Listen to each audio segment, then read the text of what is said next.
చూసాం కదా వెనక క్రౌడ్ అంతా కళ్యాణ్ సార్ దగ్గర వెళ్ళి మాట్లాడాను. కాకినాడ ఎంపీ గారితో నేను మాట్లాడానండి. కానీ కళ్యాణ్ సార్ దూరం పెట్టాడు.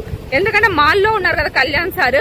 మాల్లో ఉన్నప్పుడు దగ్గరకు రావద్దండి, ఎందుకంటే స్నానం చేయలేదు కాబట్టి. నేను ఇంకా ఇంతవరకు నిన్న మార్నింగ్ ఫ్రెష్ అప్ అయినా కాబట్టి నేను గుర్తున్నా, నాకు తెలుసు ఏం చేయాలి ఏంటి అనేది అని చెప్పారు. ఈ జూబ్లీ హిల్స్ పోలీసు వాళ్ళు కొట్టే దెబ్బలు కూడా నేను చెప్పానండి. అదిగోండి మొత్తం ఇక్కడే ఉన్నారు అందా. అదిగోండి మొత్తం క్రౌడ్ అంతా ఇక్కడే ఉన్నారు. ఆర్మీ మొత్తం దింపారు. సార్ పైకి వెళ్ళిపోయారు. పోలీసు వాళ్ళు కొట్టేవి నొప్పులు అన్ని చెప్పాను. ఎందుకు కొడుతున్నారు ఏంటి అంటే బన్నీవాస్ మాయలో ఉన్నారండి. గీతా ఆర్ట్స్ స్టాఫ్ అంతా బన్నీవాస్ మాయ మాటలు విని ఇష్టం వచ్చినట్టు కొడుతున్నారు. బన్నీవాస్ చెప్పినట్టు వింటున్నారండి గీతా ఆర్ట్స్ వాళ్ళు, అందుకే కొడుతున్నారు. ఇప్పుడు చూడండి ఆగస్ట్ 15 ఆహా మూవీ, తండేల్ మూవీ ఉంది, 2 సినిమా రిలీజ్ చేయడానికి ఆ బన్నీవాస్ మాయలో పడి గీతా ఆర్ట్స్ వాళ్ళ స్టాఫ్ అంటే అల్లు అర్జున్ వాళ్ళందరూ బన్నీవాస్ మాయలో ఉన్నారండి. అందుకే బన్నీవాస్ చెప్పినట్టు విని ఇష్టం వచ్చినట్టు కొడుతున్నారు. ఇంతవరకు బన్నీవాస్ ఇప్పుడు కూడా రాలేదు. ఇది కూడా టెలికాస్ట్ అయిపోతుంది, మీడియాకి ఇప్పుడు వెళ్ళిపోతారు. వీళ్ళంతా అక్కడికే ఉన్నారు.